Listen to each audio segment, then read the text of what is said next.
internautes de Seneweb TV et seneweb.com.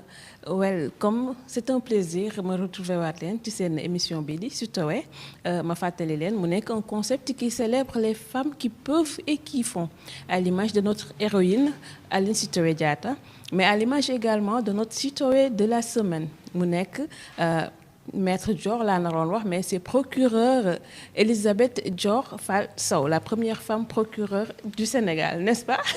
Tout à fait, oui. nga bàyyi la nga nuyoo avec les internautes de Seneweb. Pardon nga nuyoo.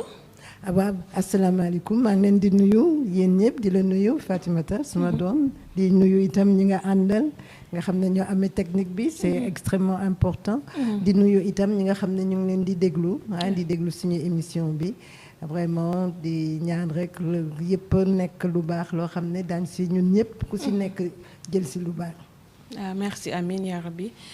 Procureur nga nekk la première procureure femme au Sénégal soo dellu si waat ci sa carrière sa parcours pour inspirer la jeune génération kan mooy Elisabeth Dior Fall Sow. waaw man xaw ma lu tax ñuy wax Elisabeth ku ko si yokk ndax effectivement suma Elisabeth bi mu ngi suma tur mais moom normal lu ñuy wax mooy Dior Fall Sow. Dior Fall Sow bon du ma ko bañ parce que suma tur la mu ngi suma extrait de naissance. Léegi dama liggéey bu ma def naa ko surtout si yoon si atte moom laa doon def maa ngi commencé 1971 xam nga nag du tey nekk juge d'instruction Ndar laa demoon c'était la première fois itam ñu am jigéen bu dem région yi parce que dañ ma ne woon ndax bu gën a toog ma ne leen déedéet man comme man ak ay góor ñoo nekkandoo woon def suñu stage bu fekkee ne ñoom bu ñu leen ne dem leen fii dañuy dem man itam fu ñu ma wax ma dem rek ma dem parce que suma liggéey la amul benn problème loolu laa def nag nekk foofu Ndar la woon si Ndar xam naa ko parce que am naa ay mbokk yu fa nekkoon bu ma fa nekkee itam toog fa am fa juróomi at nekk juge d'instruction après nag siñ ma nommé procureur de la République mais nekk effectivement première femme bu ñu nommé procureur de la République au Sénégal foofu def naa fa 8 ans kon en tout j'ai fait 13 ans à Saint-Louis comme juge d'instruction ak procureur de la République. D'accord. Juge d'instruction en 1961. 71. Procureur nag je l'ai été en 1976 c'est-à-dire 5 ans après. ma nekk foofu nekk procureur c'est kooku moom xëy na suma procureur bu nekkoon foofu Pape Bougouma Diène. xam nga léeg-léeg comme barewuñu woon bu demee ay mission daf ma naan remplacer ma ne comme ma di ko remplacer léegi nag bu ñu jëlte dañ ko affecté woon Dakar amatuñu ay magistrats yu bare mu ñu ne ko waa naka la ñuy def boo ñëwee mu ne mais tudd leen Dior nommé leen Dior parce que man bu ma demee moo may remplacer alors noonu rek la demee man yëpp ma ko woon xaw ma ko woon suñu ma nommé ma nekk nag challenge la surtout pour femmes yi parce que femmes yi yu bare amoon na magistrat yu fi nekkoon nag c'est xam naa ne war nañ leen nuyoo parce que ñoom Mama Dior Boy ñoom Maymouna Nongo ñoom vraiment kii jigéen ñu xam ne ñeneen ñi ngi fi woon daal il y avait Suzanne Vertu Diop qui a été la première c'est pas la première femme c'était kii Crespin Marie-Josée Crespin, ça a été la première femme au Sénégal qui était donc magistrate. Donc barewuñu woon mais nag xam naa ni ñoom ñoo ñu ubbil bunte yi pour que ñun ñu duggee si itam continuer liggéey bi. Vous avez tout à l'heure parlé de challenge man à l'époque bi ngay jàng éducation demeewul noonu éducation des filles particulièrement comment vos parents ont réussi ce challenge ba nga poursuivre say études ba def sa métier de rêve. xam nga man dama am chance nag. dama koy wax parce que mën naa wax sax si j'étais milieu boo xam ne dafa privilégié woon. parce que sama yaay dafa doon jàngale woon mooy si xam nga école de Rufisque xam naa xaw ma ndax xam ngeen ko qui s'appelait les collèges de jeunes filles de Rufisque. ñoom foofu la ñu nekkoon. foofu nag la ñu commencé ñoom foofu la ñu li Germaine Le Goff. moo doon c'est à Rufisque ça s'appelle c'est très connu d'ailleurs et j'ai écrit un livre d'ailleurs sur ça et puis j'ai parlé de ces femmes-là. qui étaient là-bas donc sama yaay si la bokk ñoom Tata Annette Mbaye d'Erneville. vraiment ñu si bare qui venaient d'ailleurs sous région bi. bu ko defee nag man c'était peut-être j'étais avec elle donc si ñoom la nekkoon woon. di leen déglu di leen xam c'est boobu dama leen doon c'était ñoo doon sama mentor yi kon.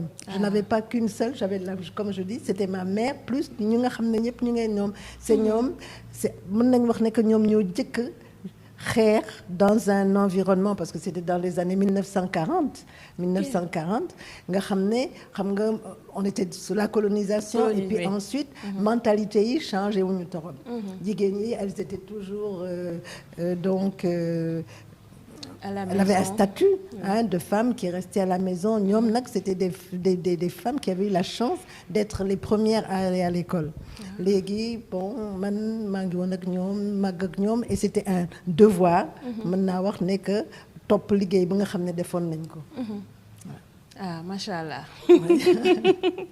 voilà mais yemoo aussi justice Sénégal kese vous évoluez au niveau à l'international vous avez également travaillé au niveau de la Sonatel aux Nations Unies et au Rwanda. Voilà c'est ça léegi lu ma mën a wax xam nga bu ma commencé. dama commencé d'abord par la justice. j'ai été juge d'instruction ni ma la ko waxee après ma nekk donc procureur de la République. après ma jóge foofu dem ñu jox ma benn direction nationale de la justice qui était la direction à l'époque de l'éducation surveillée et de la protection sociale di doon toppatoo xale yi nga xam ne un peu comme on dit délinquants ou en danger moral foofu itam def naa fa à peu près 5 ans bu ma jógee foofu après ma ne daal dama bëgg changer tuuti génn éducation dem Sonatel et j'ai fait à Sonatel quelques années où j'étais d'abord directrice des affaires d'abord des ressources humaines et ensuite directrice des affaires juridiques. Donc je retrouvais maa ngi doon seetaat delluwaat si nga xam ne moom laa doon liggéey. après bu ma jógee foofu ñu recruter ma au niveau tribunal pénal international mu nga xam ne mu ngi nekk Arusha. mooy siège bi mais dama commencé par Kigali la nekk def fa 1 an bu ma fa defee 1 an après dama amoon benn comme conseiller j'étais conseillère juridique mais amoon na kooku nga xam ne dafa nekkoon nag man moom laa doon liggéey au début moom dañ ko affecté woon Arusha buñ ko affecté à Chaoula dafa doon am ay audience li ma doon def li ma xamoon maanaam dafa amoon ay benn groupe boo xam ne moom mu ñoo doon liggéey pour dem audience bu muy dem mu ne ma yow bëggoon naa nga ànd ak man de pour ñu dem foofu comme ça nga liggéey ak man si affaire u tribunaux yi wala affaire u kii bi groupe yi nga xam ne on va donc avoir un procès ma ne ko kooku moom mooy sama liggéey parce que en tant que procureur en fait avocat général là-bas on dit avocat général mais mooy procureur rek wala substitut du procureur ma dem fa effectivement bu ma fa demee ma liggéey ak moom ma amee ay dossiers ba à un moment donné ma passé man itam pour être P5 c'est-à-dire amal suma bopp suma groupe suma équipe bu ma ko defee ma jàll man itam amee suma équipe bu bopp nekk foofu à Arusha parce que c'était le truc di liggéey si loolu et di topp poursuivre les disons les criminels qui avaient donc commis le génocide envers les Tutsis. Oui. Pourquoi vous avez choisi de faire régner la justice? xam nga defe naa ne peut-être que ci suma personnalité la parce que bon man bëgguma loo xam ne jaaduwul wala ñuy sonnal jullit sonnal nit yi wala nga xam ne def loo xam ne jaaduwul injustice daal bëgguma ko woon loolu moo doon sama problème c'est léegi ma defoon xam naa damay wax itam xam nga xamoon naa tonton Kéba Mbaye nga xam ne c'était une amie de la famille c'est am benn bés mu ñëw ne ma mais yow lan ngay def parce que ma ne que man bon maa ngi réfléchir xaw ma au début je voulais être médecin dama bëggoon nekk médecin mais finalement xamoon naa ne du ma mën dugg parce que je suis assez sensible si kii alors bu ma ko waxee ma ne ko man bu fekkee ne mu ne ma waaw wax ma lan moo doon liggéey ak yaa ma ne ko kooku kon dana ma neex itam parce que justement dana ma may ma def loo xam ne bëgg naa ko maanaam def loo xam ne daal kenn du sonal nit c'est dañuy respecter itam ay droit am ak xam yi ak yelleefam yi dañ koy respecter c'est kooku moom laa doon topp moo doon lu ma bëggoon kon danaa ko def noonu nag laa commencé. Ok, donc lui aussi était un de vos mentors. Voilà, c'est ça, oui, c'est ça, c'est un parent même qui était avec nous. Wow. Qu'est-ce que cela vous fait d'être la première procureure du Sénégal? xam nga bu ma ko waxee nit yi dañuy léeg-léeg dañuy jaaxle sax parce que bu ma leen waxee ma ne leen man pour man c'est pas quelque chose d'extraordinaire. lu tax ma ne c'est pas extraordinaire parce que dama xam ni que jigéen góor lu mu mën a def jigéen mën na ko def. bu fekkee ne am na compétence yi am na loo xam ne liggéey boobu qualité yu mu war a am wala xam-xam bu mu war a am bu ko amee mën na ko def. Alors c'est pour ça que man bu ma demee parce que France lañ doon def suñu stage à l'époque pour la magistrature bu ñu demee foofu man rek on était 6 juróom benn la ñu woon juróom góor ak man ñu dem foofu ñu passé wàlle examen yi ñu defante suñu stage ak yooyu yëpp kon nag man ma ñëw ñu affecté man Ndar ñeneen ñu affecté leen feneen mais bés bu ñu gisee ne mën naa ko def ñu woo ma procureur moo tax ma ne man jaaxaluma parce que pour man du lenn loo xam ne mën naa ne mënuma ko nekk mu ne non jigéen laa mais liggéey yu góor yi def naa ko stage yu ñuy def naa ko kon nag bés bu ñu nekki itam mën na ko def dama xamul lu tax duñ ma nommer c'est kat naroon naa ko xeex sax bu fekkee ne j'ai des capitales parce que c'est ça le problème il faut que jigéen ñi wóolu seen bopp bu ma xamoon ne mënuma ko duma ko nangu parce que dama naan duma ko mën a def mais bu ñu ma nommé loolu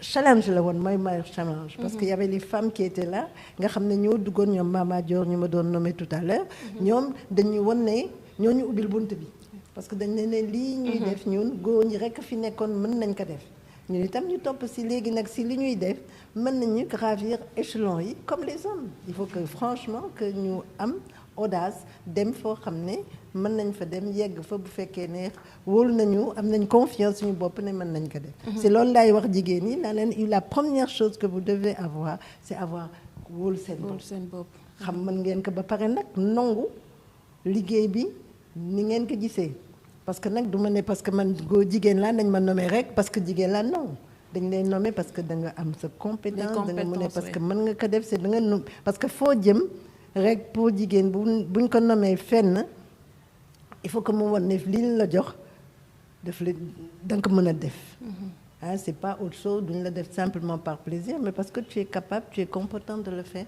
c'est nga def ko c'est defe naa ne kooku moom boo gisee tey lu am jigéen ñu bare ñu ngi occuper ay postes de responsabilité même si léegi dama koy kaas naan ñi si bare nañu ñi nga xam ne mën nañu jox ay postes mais malheureusement par rapport au recrutement ou à beaucoup de nominations defe naa ni daal joxuñu leen daal loo xam ne war nañ ko am des na c'est un combat boo xam ne yàgg nañ ko mener jigéen ak góor dañuy am les mêmes qualifications la même formation les mêmes capacités mais duñu bénéficier wu les mêmes chances occuper certains postes de décision voilà tout à fait et c'est dommage et les hommes doivent savoir que ni ce combat n'est pas contre eux mais c'est pour développement réew mi la waaw si xam nga man lu may wax tout le temps xam nga bu ñuy kii dama naan il faut que les góor ñi comprendre que du affaire ou disons combat comme ni ñuy waxee ay combat la non parce que gis nga jigéen elle fait partie du peuple elle est un des éléments du peuple et puis développement du mën a nekk bu fekkee ne góor ak jigéen nekkuñu si parce que ce sont les deux piliers de la population c'est bu fekkee ne kenn demul rek keneen ki du mën a dem moom itam il faut que nous soyons tous les deux pour ñu def suñu développement suñu comme dëkk ñun ñaar rek ko mën a tabax. Est-ce que c'était facile pour vous en tant que femme de diriger des hommes? Oui, non, gis nga xam nga problème bi c'est possible, c'est comme des hommes ne peuvent pas diriger quelquefois parce que dafa am ay qualités yoo xam ne da nga ko war a am. xam nga c'est pas itam et c'est pour ça chaque fois qu'on dit dañu naan waaw dafa dëgg non c'est pas une question de fermeté, c'est pas une question de il faut la rigueur. Oui. La rigueur booy def sa liggéey il faut que nga am rigueur. Deuxième chose il faut que nga am ay qualités yoo xam ne daa mën a nekk ñi ngay liggéeyal parce que le problème c'est quoi que ce soit des hommes que ce soit des femmes c'est la même chose parce que boo amul les qualités boo xam ne d'abord il faut être ouvert parce que xam nga kenn rek mënul def dara man bu ma toppul woon suma ni may liggéeyal mais xëy na du ma réussir parce que je peux pas réussir toute seule il faut qu'on ait une équipe et c'est peut-être ça que la musa def suma liggéey yi c'est que chaque fois que j'avais mon équipe on était au même niveau pour man on était au même niveau parce que pourquoi parce que ku si nekk da nga xam lan ngay liggéey man xam naa lu ñu mën sant si bu ñu ma ko sante il faut que ma bokk ak ñeneen ñi nga xam ne maa ngi koy liggéeyal ba ku si nekk liggéey bu ñu ma jox man nga xam ne yow sa liggéey la bu ko defee dañuy liggéey ensemble et aussi bien dans les moments de travail que dans les moments en dehors du travail xam nga c'est une équipe une famille même c'était devenu moi au niveau de Saint-Louis presque une famille et j'ai beaucoup travaillé dans partout où je suis passée pour créer une équipe boo xam ne comme je disais moi tout le temps c'est mon équipe de rêve parce que xam naa ne ku si nekk waxtu wu ñu ma la soxlaa wala yow nga soxla ma daa ma fi fekk waxtu wu ñu amee ay disons objectifs yoo xam ne dañ ko war a defar ñoo si ànd def ko et vraiment ça c'était extraordinaire. Super. Votre nomination également wala bi nga nekkee sax juge fële Saint-Louis c'était une victoire pour les femmes parce que man je suis de Saint-Louis dama daan dégg ñi naan maître Dior bi mu fi nekkee ñu ni viol moom maître Dior elle ne tolérait pas ça. non xam nga lu ñuy wax am na mën naa wax ne amoon comment on dit mythe en wolof xaw ma lu ñuy wax mythe mooy def jël kenn ba mujj bi def leen kenn koo xam ne du pratiquement du sax nuru comme nit dañu naan kii vraiment parce que dañ ma wax loo ay nit yoo xam ne wala def loo ay kii loo xam ne xëy na sax amul et bu ma mën naa nettali rapidement benn anecdote lu ma doon nettali parce que réputation bu ñu ma defal am ma ko benn bés dama nekkoon ci circulation bi dana ko nett souvent et puis dama toog benn bés benn xale romb rapidement gis nga mu freiné après mu ne ma mais gis nga de madame ma ne ka mu ne ma gis nga kii bu ma ko laaloon rek musiba am na sama kaw parce que dañ may jàpp yóbbu ma ne que non nit kañ boo defee dara yoon itam du def noonu rek dana xaar ak yooyu mu ne ma ci yoon bi dañu sax laajte man may wax ak moom jékki-jékki ñuy waxtaan ñi kii mu daan ne ma waaye yow fan nga jëm ma ne que ndax mu ne ma la dégg naa ndax am na benn musiba boo xam ne ku jigéen magistrat ma ne que bon ma ne waaw ma daal di kii tuma daal pour bañ ko tontu mu ne dégg naa daal tëj rek tëj kese góor nag la gën a si góor la gën a aay xaw ma lu mu jotee góor ñi mais góor bu taxawee si kanamam rek mu tëj la man ma bàyyi rek muy wax rek ma ko woon xam mu wax ne ma et puis nag dégg naa du ree du fo du def dara tëj rek c'est nee nañu magul de dañu naan dafay mel ni xale mais dégg naa moom mag mu yore ma bàyyi ko mu wax ba pare ma bàyyi ko ñu wax ñuy continuer après ñu continuer ñuy waxtaan di waxtaan parce que dama doon dem gare routière parce que comme c'était un week-end dañ may indi après ma ne damay dem gare routière jël suma kii dem ma dem ba foofu ñuy waxtaan di waxtaan muy ree ba ñu yegg gare routière mu ne ma yow de ku baax nga vraiment ko ubbi nga ñaanal ma xëy na sax bu waxul woon lu bare duma wax ma ne ko waaw yow li ngay wax yëpp si man am na mu ne waaw parce que sama tur sax daf ko wax mu ne ma tur Dior Fall la tudd mu ne waaw ma ne ko li nga wax yëpp si man gëm nga ko di ma gërëm ak yow mu ne waaw ma ne ko xam nga ne Dior Fall boobu ngay wax man de mu ne ma déedéet ma ne ko axa kañ man la ma ne ko mën nga jàng mu ne ma waaw ma daal di fab suma carte wan ko tu vois si la mu daan ne ma la xam nga ne nag nit yi mën nañ la lakkale parce que alors ça c'est pour dire que les gens duñ la sax xam duñ la sax gis mais il dresse un portrait boo xam ni c'est pas toi. Ce sont des choses qu'on dit, qu'on pense, alors qu'on ne te connaît pas. Et ça, quelquefois, ça peut être même dangereux. Oui. Est-ce que vous avez benn souvenir boo xam ne daf la marqué ba tey bi ngay exercer? Si liggéey bi xam nga lu ma fierté parce que gis naa un peu fierté bu ma amoon man bu ma defee Ndar mooy di après bu ñu may effectuer kii bu may affecté Dakar bu may dem éducation surveillée ça a été je crois le plus beau jour je peux dire entre guillemets ça a été l'un des plus beaux jours de ma vie parce que dama toog ba benn bés suma secrétaire ne ma am na benn notable yi yu nekk Ndar ñoo ne dañ la bëgg a gis 10 jours parce que foofu nangu naa pour dem pour rejoindre Dakar ñu ñëw dugg si et je les connaissais la plupart c'était les trucs ñu ne ma mais yow dañ la seet si parce que dañu dégg ne da ngay dem léegi lenn lañ la bëgg a laaj dañ la bëgg a ne bu fekkee ne da nga nangu amul problème bu fekkee ne nag nanguwul gis nga ñi ñëpp dañuy dem seeti Abdou Diouf pour mu bàyyi nga toog non mais ça a été vraiment la plus grande récompense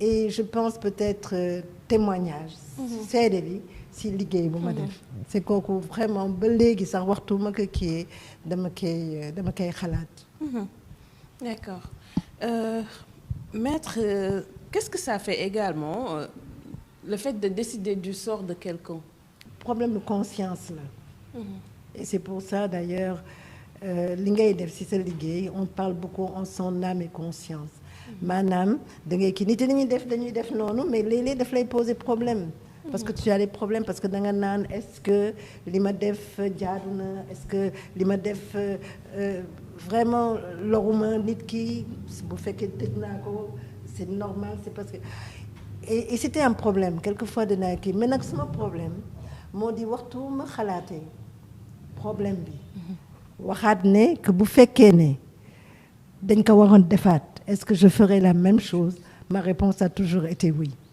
moo tax it bon j'étais satisfaite pour savoir ça mais le problème itam c'est que il faut que ñu xam ne que juge du simplement tëj kaso c'est pas ça son problème c'est pas son il est aussi à un moment donné quelqu'un koo xam ne mën na dimbali nit pour que mu changer oui mu changer et c'est extrêmement important c'est extrêmement important et je crois que il faut pas prendre je le dis souvent que un magistrat comme un superman ou superwoman non on est là on est aussi des êtres humains comme les autres suñu affaire bi dañuy àtte c'est vrai dañuy tere en fait ce que suñu borom moom lay tere mais il y a des choses yoo xam ne itam l'humain bi nga xam ne nit war na ko am yërëmaneeg yooyu war nañ ko def itam bu fekkee mën nañ ko c'est yoon terewu ko humanité vous avez dit comme ni nga ko waxee juge du tëj kaso kese prison est-ce que le coupable prison kese moom moo war a nekk la solution non man je suis pas xam nga am na problème yoo xam ne la prison n'est pas toujours le lieu boo xam ne mën nga fa def ay nit tout le temps simplement c'est pas la seule solution parce que quelquefois sax dana mën a gën a yàq nit bu nekkee foofu parce que expérience habitude dana ko def man j'ai eu des exemples sur ça bon il y a des cas yoo xam ne c'est incontournable parce que vraiment fait yi dafa diis boo reyee nit wala boo kiiyee nit def ko volontairement def ko amuloo benn explication justification il y a des sanctions quand même qui sont là et puis quelquefois sax da ngay écarter nit ki parce que y en a yoo xam ne ce sont des récidivistes il y a tu as vraiment ay nit yoo xam ne ils sont bon je veux pas parler de criminels nés parce que ku si nekk mën nga changer boo gisee nit peut changer on ne sait jamais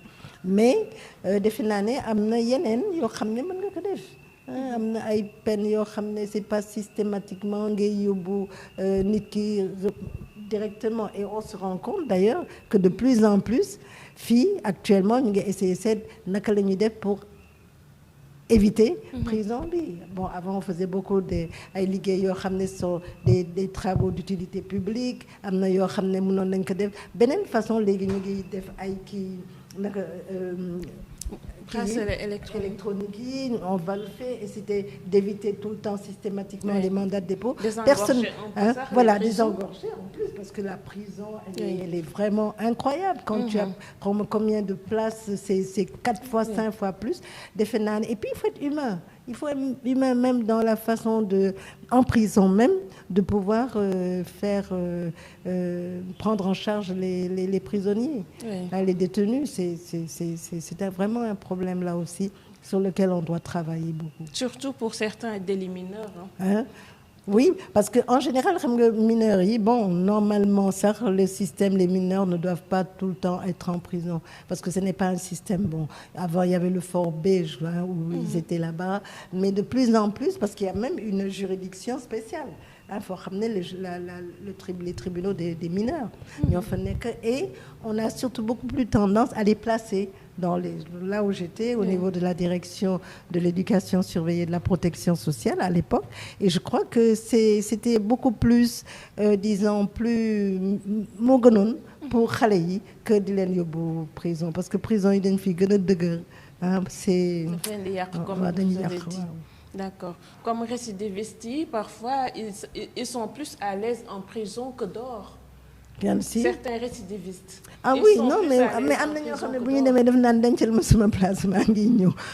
Parce que moi, quand j'étais procureur, j'avais l'habitude de régulièrement, parce que ça faisait partie de mon ligue, d'être prison pour vérifier, pour savoir comment ça se passait et tout.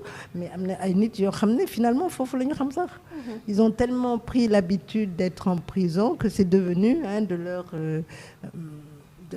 je ne dis pas maison entre guillemets, mais c'est un endroit qui leur est familier. Oui, ils sont à l'aise là-bas. Que pensez-vous également de la peine de mort? Moi, je suis suivi psychologique. Je suis contre la peine de mort. Systématiquement, je suis contre la peine de mort. Parce que demain, dañuy reprocher quelqu'un, il a pris la liberté. Mais ce qu'on fait, pratiquement, c'est ça. Parce que moi, je crois qu'on ne doit pas se mettre au même rang que les assassins. La mort, c'est fini. Une fois que tu as fait ces trucs.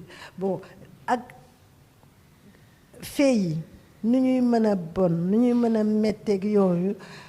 bon, moi, je pense que peine de mort, pour moi, je suis contre. Je suis contre la peine de mort. Parce que de toute façon, ça ne fera pas revivre l'autre. Mais parfois, on voit ces assassins-là en liberté.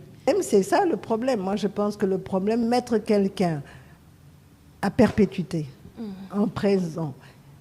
Mais je pense que ça, c'est pour moi. Je pense que c'est mieux. Et puis, bon, tu as des histoires qui se sont passées. Condamné.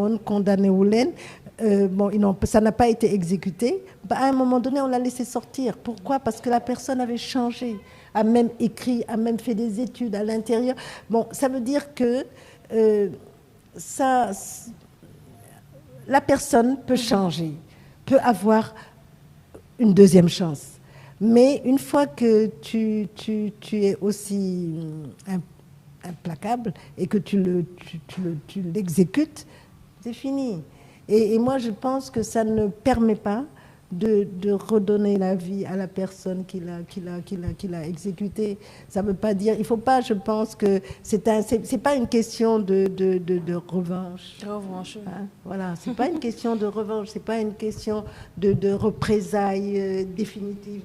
Donc, en tout cas, moi, personnellement, bon, c'est discutable, Les gens peuvent discuter, mais moi, personnellement, je suis contre la peine de mort. Je suis systématiquement contre la peine de mort. Mais il faut une solution radicale, parce qu'au Sénégal, nous avons que les rayés de football. Chaque semaine, on entend des cas de meurtre, en plus avec une telle atrocité. Oui, mais c'est parce que les sanctions qui sont appliquées ne sont pas appliquées. Vous savez, on n'applique pas quand on vous condamne à 20 mois. Par exemple, moi, je prends le problème, par exemple, du viol, sur lequel j'ai beaucoup travaillé, et qu'on a criminalisé le viol. Et grâce à vous. Oui, non, mais on a criminalisé le viol parce que je pense que le viol, quand les gens connaissent ça, le viol, c'est une destruction de la vie humaine. Et la femme qui a... Bon, les hommes aussi sont... Il y a des hommes qui sont violés. Mais la femme, elle a des traumatismes qui sont importants. Dafa metti. Dafa metti ba nga xam ne dootul dund sax. Bon, on n'a pas le temps. Mais bu ma leen expliquer woon loolu yëpp, je le dis souvent aussi bien aux hommes et tout. Dafay am problème. Dootul dund. Elle vit à l'écart de la société. Moo tax on parle souvent des survivantes. Survivantes, c'est-à-dire que elles ont été victimes, mais elles ont réussi génn ci loolu. Ba nekk kii. Alors, je crois que loolu man xam nga on a dit criminaliser. Ça veut dire que les peines, parce que même 99 qui avait changé la loi de 65 bu ñu ko appliqué woon xëy na y aurait eu beaucoup de résultats. Mais kooku da ngay gis kenn violé la tey dans une semaine on te met en flagrant délit. Une semaine après nga jéem romb victime bi xam nga ça ressemble à quoi? C'est pas parce que on dit qu'il faut mettre en prison xam nga wax naa lu ma la xalaat ci sa prison yeeg yooyu. Mais il y a des moments, il y a pour certaines personnes il faut les isoler et les empêcher tere leen ñu defaat ko. Parce que problème bi moo di sa yaay sa rak sa doom sa kii ku si nekk nit boo xalaatee daañ ko def suma xeet wala suma mbokk wala suma yaay xam nga ne réaction bi ce sera pas la même. Il faut que nga xalaat loolu victime bi dañ koy xalaat si li ñuy def léegi ak condamnation yi wala kii auteurs yi ñoom la ñuy gën a xalaat que victime yi. C'est loolu mooy problème bi. C'est ça le problème. On pense beaucoup plus dans ces cas comme ça où ce sont les victimes ñoo xam ne ñoo am lu metti ñoom la ñuy gën a auteurs yi la ñuy gën a xalaat naan ñoom kat dañ leen di yàggal foofu dañuy kii plutôt que la victime boo xam ne àddinaam yépp na yàq. En l'espace d'un moment. Oui. Un moment nga xam ne nangu nañu sa àddina yépp c'est mënoo ci dara. C'est vrai. Mais maître, assassinat tamit comme viol, parce que tu tues une personne ou tu tues toute une famille, toute une génération même, on va dire. Jamono ji gis nañu voilà cas de violence yoo xam ne am na assassinat Pikine. Je sais pas si vous vous souvenez. Cas Aziz Dabala peut-être boobu loo si wax parce que c'est un cas qui a touché le Sénégal entier. Oui, ça a eu un problème. Moi je n'ai pas suivi complètement, je suivi un peu, mais xam nga affaire yu nekk il faut man bala may donner mon point de vue il faut avoir tous les tenants et les aboutissants. Man je ne donne jamais de jugement et tout. C'est odieux, c'est atroce ce qu'on a vu.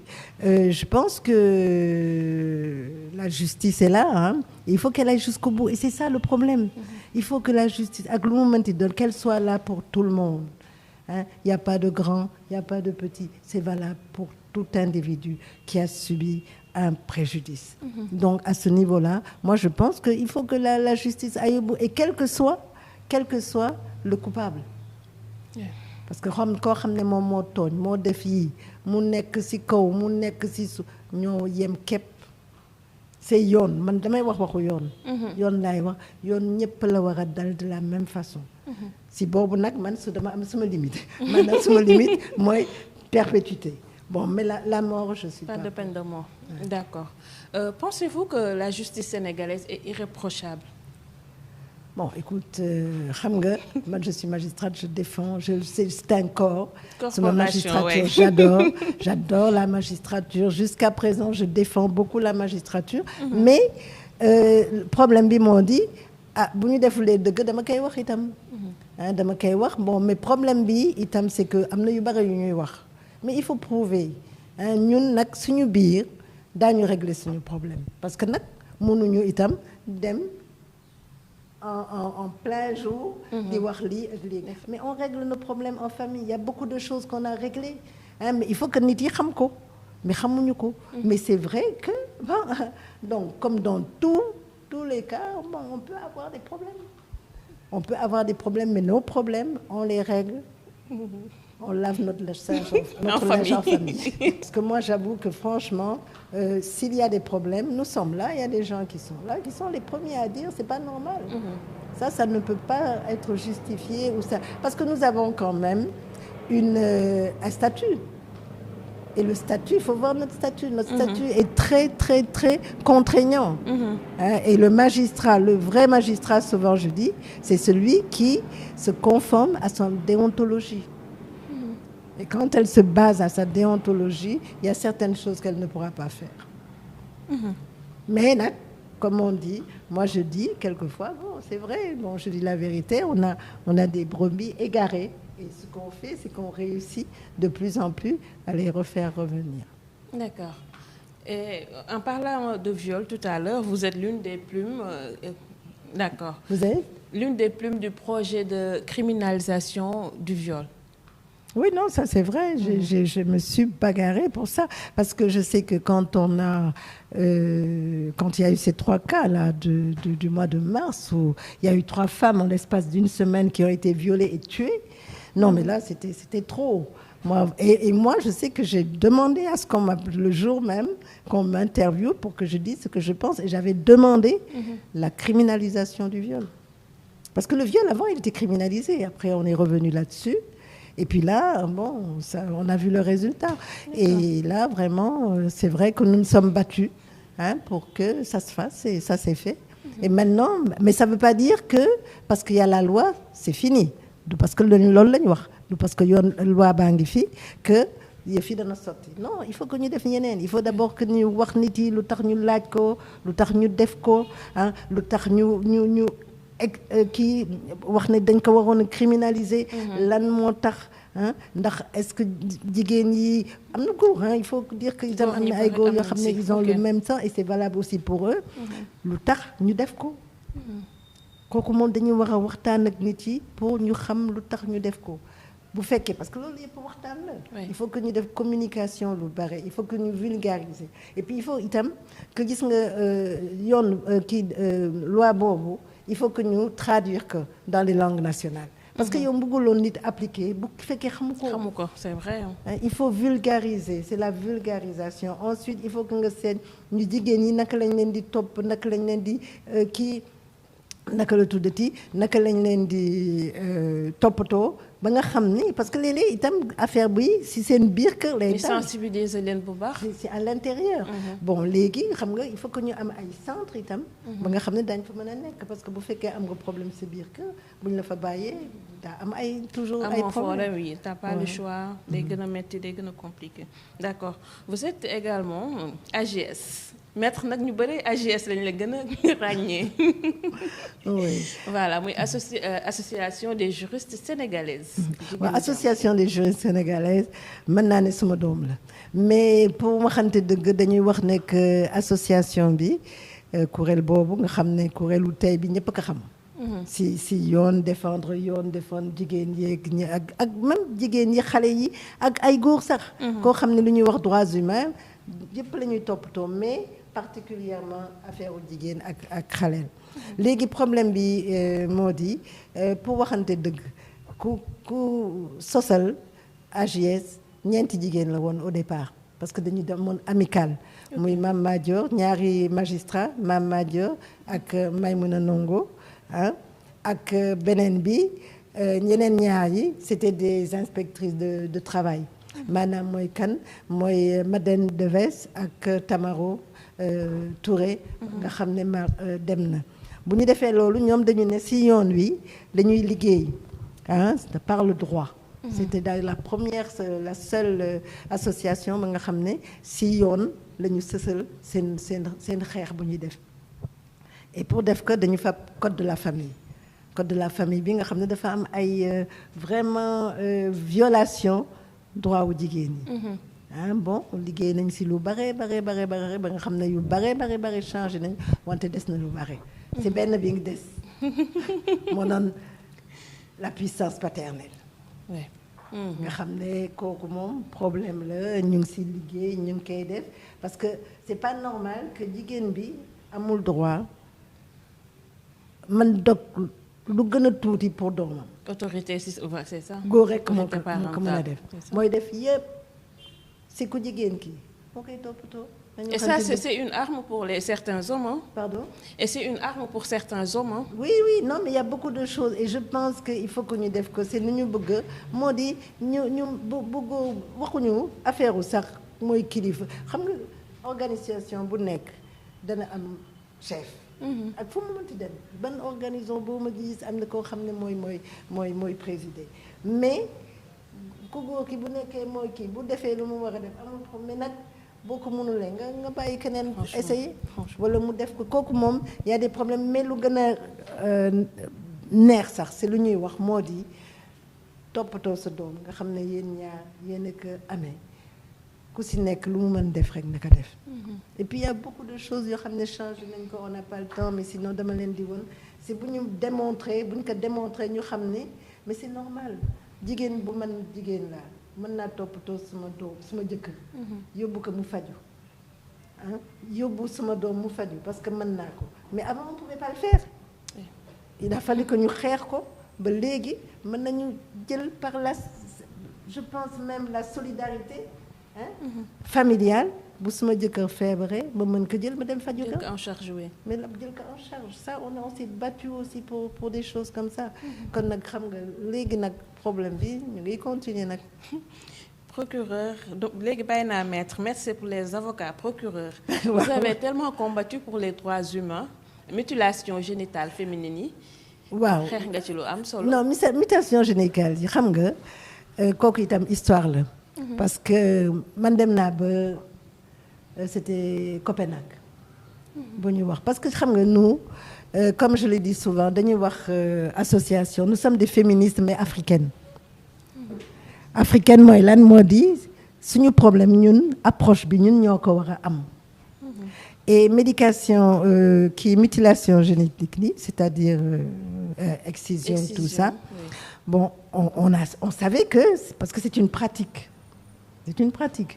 donc et puis les croyances ce sont des croyances qui vont des croyances c'est yow mënuloo ñëw bitim réew ñëw ne il faut que ngeen def nii ak nii ak nii et ça on s'est battu pour ça parce qu'on savait que c'était pas bien pour la femme pour sa santé c'est commencé nañ ko di ko wax et quand les gens ont voulu quand même nous imposer ça on a dit non nous l'approche c'est nous ñun ñoo ko war a def ñoo war a seet naka la ñuy waxtaan ak suñu famille ak suñu population yi pour expliquer leen ndax baaxul c'est réussiroon nañ ko bu ñu dindi ko mais on a toujours refusé que les autres gens viennent pour imposer des points de vue parce que ku si nekk sa dëkk bu nga nekk am nga ay problème mais ku si nekk ñun duñ si dugg dañ leen naan def leen lu ngeen di def. Bon, quand on était à Copenhague, moi, c'est ce que je leur avais répondu. Quand ils disaient qu'il faut qu'on fasse ça, mais que ce n'est pas des obligations. Maintenant, il faut nous laisser, nous, voir avec nos populations comment leur dire, leur expliquer. Et c'est ce qui s'est passé. Mais le problème qui se passe aussi, c'est que def nañu loi bi, mais loi bi anamu appliqué nañ ko à un moment, mais maintenant, on ne l'applique plus. Alors c'est ça, alors que ça pose effectivement des problèmes pour la santé des femmes et ça n'a aucune... C'est une pratique. C'est une pratique, c'est une culture, oui. C'est difficile, c'est vrai, et il faut voir comment vraiment amener les populations même elles-mêmes à comprendre, xam lu tax ba ñoom ci seen bopp. ñu ne et c'est ce qui a été passé quand on a fait la loi parce que ñoom ci seen bopp ak ñi doon exciser ñoo demoon dañu koy ñun daañu bàyyi. Mais après nag c'est revenu. Parce que expliquer nañ leen conséquences yi et tout c'est comme vous avez dit tout à l'heure booy tere nit dara da nga koy expliquer lu ko waral. Exactement da ngay expliquer et puis nag xam nga il faut savoir comment parler aux gens parce que xam nga nit bu amee ay croyances. Les croyances c'est ce qu'il y a de plus difficile à changer chez quelqu'un. Et puis il y a des choses yoo xam ne da nga koy respecter mais da nga koy won ba mu comprendre ne effectivement li ñu ma wax nangu naa ko. loolu mooy problème mais nit bu ko nanguwulee doo si man dara. c'est boo bëggee indi nag c'était ça le problème ñoo xam ne bokkuñu xam-xam bokkuñu environnement socio-culturel. dafay difficile. Avant ñi tëj maître parlons encore crime parce qu'on a remarqué que ni la plupart des cas de crimes yi nga xam ne dañ koy wax. Les coupables wala le coupable fait toujours partie de l'entourage. De l'entourage. La famille, tu parles de quoi quand tu parles d'entourage? La famille, les amis, les personnes proches. Oui, ça arrive, hein. Ça peut arriver. Ça a toujours été comme ça? Non, pas forcément, mais il y en a beaucoup qui font partie de l'entourage. Ça, c'est possible.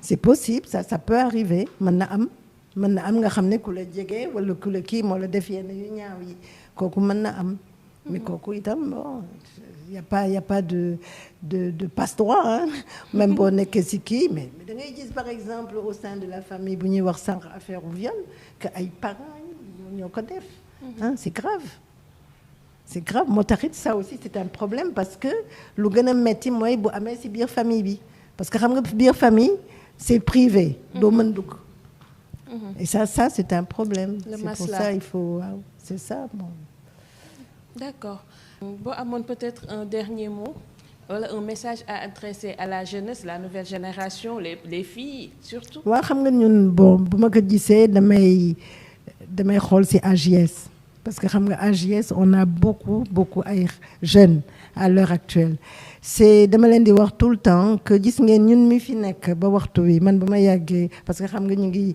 fêter 50 ans bu AJS c'est man si laa bokk parce que quand en 1974 j'étais présente donc 1974 ba maintenant ça fait 50 ans donc je ne suis pas une jeunesse et j'ai donc milité et jusqu'à présent je continue avec l'AJS et avec les jeunes et ce que je dis à la jeunesse moom laay wax ñeneen jeunes yi nga xam ne ñu ngi ci ay associations pas dans des associations mais dans leur travail moo di la première chose li ñu war a am mooy avoir confiance en elle ba xam ni que li ñu bëgg a def li ñu bëgg a kii dafa am ay valeurs yoo xam ne dañu war a ànd ak moom dañu war a ànd ak moom da nga war a gëm li ngay def da nga war a xam li ngay def c'est da nga war a may itam sa bopp loo xam ne daa jàng daa kii quand on parle nous je prends l'exemple de l'AJS parce que c'est une intergénération boo xam ne am na réussir na parce que ça fait combien de générations qui sont au niveau de l'AJS si ce n'est pas quatre c'est pas moins donc xale yi dañu jàpp ñun dañ leen jàpp comme suñuy doom